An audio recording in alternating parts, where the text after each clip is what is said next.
everybody, Cindy A. Lewis here. Welcome. I'm so glad that you're here today. We went out to the River City Trading Post with my son and his girlfriend today. We had a lot of fun. We spent a couple of hours walking around one side. We didn't even complete it. I had to leave a little bit early for an appointment. We didn't go through the whole trading post. I mean, it's amazing. So what I want to show you today are some of the things that I picked up. My husband and I picked out a few things that we liked. Of course, there's some old books here, mostly books because I love old books. And I'm going to show them to you. And I put a couple of pictures, at the end for you. So we're gonna jump in, look at these, see what all we got. They're pretty cool, these old books and everything. And then I have a hidden giveaway for you today. It's a little package of papers. I believe I got these from Amazon maybe, or maybe Temu. But anyway, I've had them for a while. Some of them are embossed or textured, and some of them just have the textured look. So if you would like to enter the hidden giveaway, it has the same rules as all my other giveaways. And you just post in the comments, and you can post up till I do the drawing on the 31st. And you need to use the word love. So here they are. All right, let's look at these fun finds at the River City Trading Post. So this is what we got today.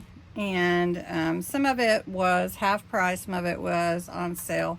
So mostly books. We did find a cowboy mug. That's pretty cool looking, and it's pretty neat. So we got that for my hubby because that's his team. Then they had these little keychains, little players. They look like the Poppets. I think that's what they're, Funko Pop something. Anyway, so they had New Orleans, and they had the Cowboys, and they had other teams as well. They're so cute. We do collect these types of things. My husband has like a man cave with all his stuff in it. So anyway, we got those, and they had these little tiny ones, but anyway. Then we found some playing cards. They had the jumbo classics and then the regular, and I like to alter playing cards. How many of you like to do that? Just let me know if you do that with your junk journals. And then they had another giant set. Look at these flamingos. I think Jovi would love these. But anyway, these are another set of giant playing cards. And I don't know, maybe we'll start collecting playing cards, but Jovi, wouldn't you love these? So I'll have to send a picture to her. Anyway, so those were fun. Those were some fun things we found. I did find a map. This one was only 50 cents because it was half off, but it's not something I would find every day. Italy, Austria, and Switzerland. So it's a map of that region. And it would be fun to do some journals with some maps, wouldn't it? So there we go.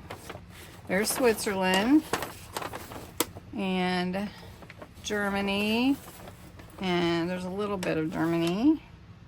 And then I guess on the back is, what is this? The Mediterranean Sea. So you're going to have Italy right there. So anyway, I just thought it was cool. Not something I would have every day because, you know, usually I'll just have like United States maps available to me. And I suppose you could order them, but pretty cool. Anyway, all right, my husband found these. These were 2 large volumes. The student handbook includes a dictionary for children and a young reader's companion. So we were looking at these. They wanted $10 for both of them, and it was 50% off for both. So it was only $5 for all of these. And it's really cool. It has different things in here about learning, you know, what you would do with education. the maps, dictionary for children, dictionary. So that's pretty cool. And then this side, volume 2, has additional information. So you've got the presidents. How far does it go? I think this was 93. So it's going to go to President Clinton. And then more learning. Let's see, geometry, physics, genetics. Isn't that interesting? And then in the back, this is the young readers part. So I guess it's just different. It's almost like an encyclopedia because it tells you a little bit about different things. So anyway, pretty cool books. My husband was really excited about those. Then these are the ones I'm excited about. So this one, I wanted to see what it was actually. This is supposed to be a hymn book, and of course I didn't get to dig into it, so we're going to do that now. And it says Del Rio, so I don't know if this was, I don't know what XERF stands for. Does anybody know what that stands for? Good Neighbor, Your Good Neighbor Station.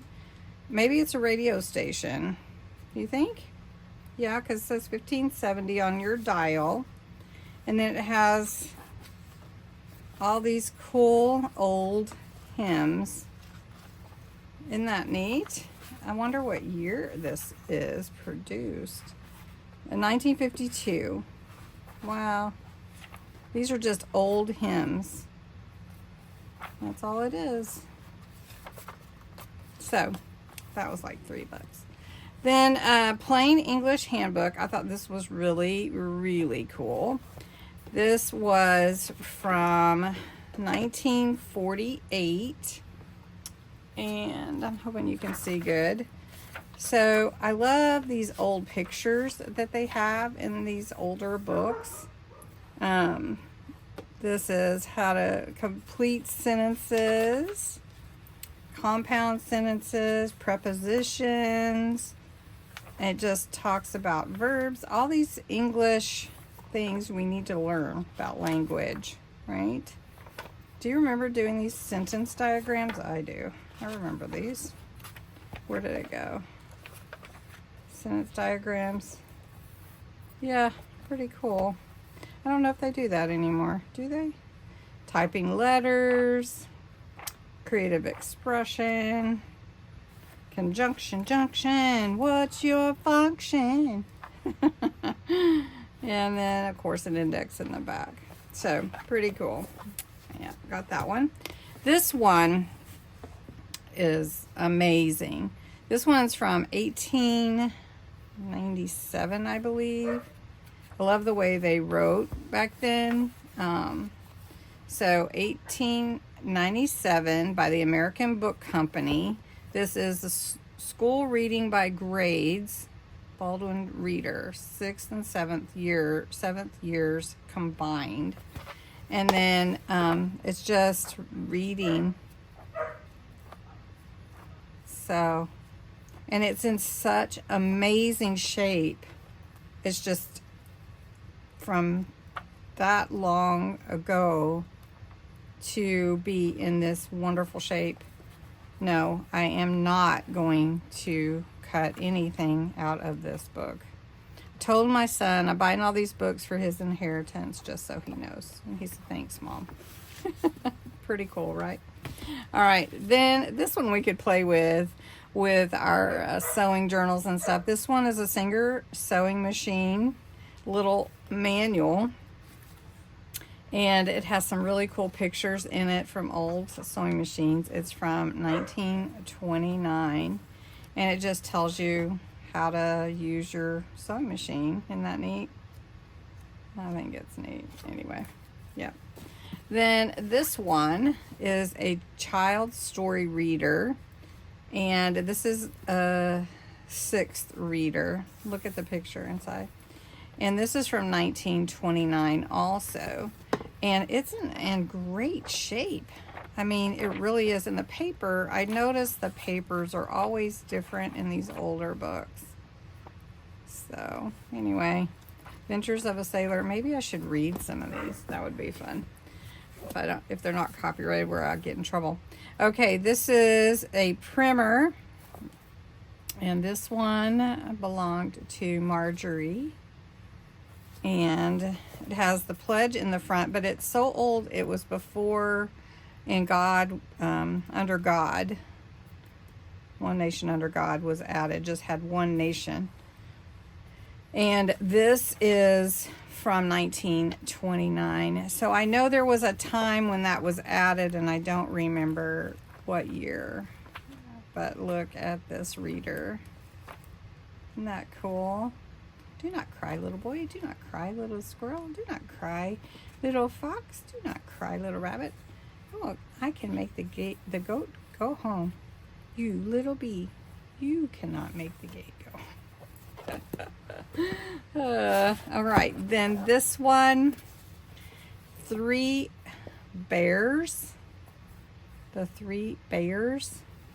So is that how you spell it? B-A-E-R-S. This is by Bertha B. Moore. It is 1940. Well, let's see. This says copyright 1938.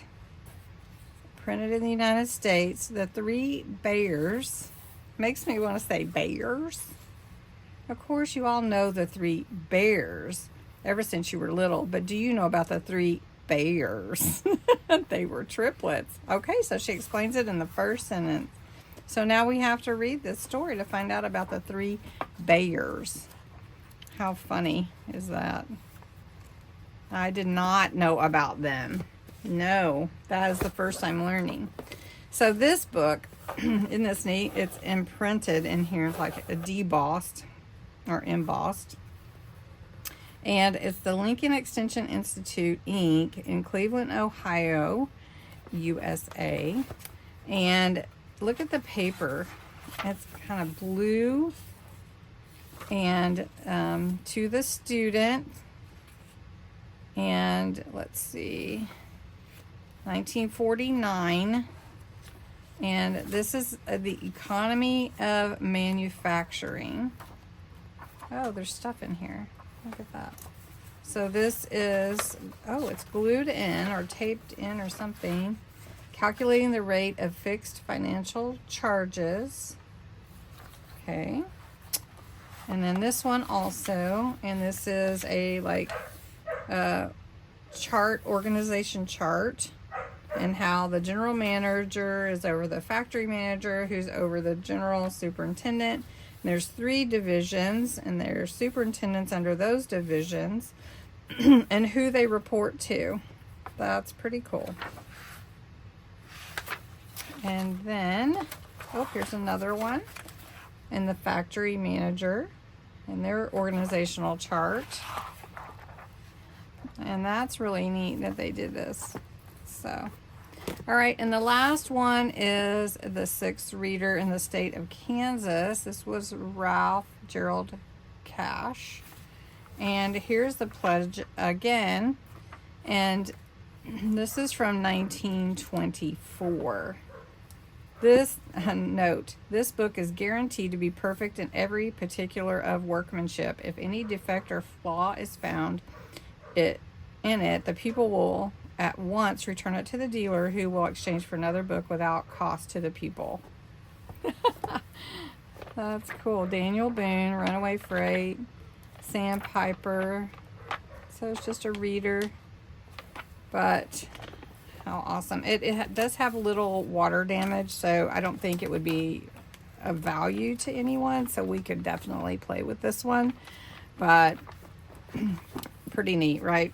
And that is it. If you were me, would you have bought any of these if you had the funds to do so? And which thing would you have bought that you like? Anyway, don't forget there is a hidden giveaway for this set of papers. There are 28 pieces in here. Some are the smaller size, and then some are the larger size. These are probably about like 3 by 5 or 3 by 4. I'm not sure. But anyway, put the word love in the comments below, and I'll draw the winner with all the other winner drawings announcements May 31st. Thanks so much for watching.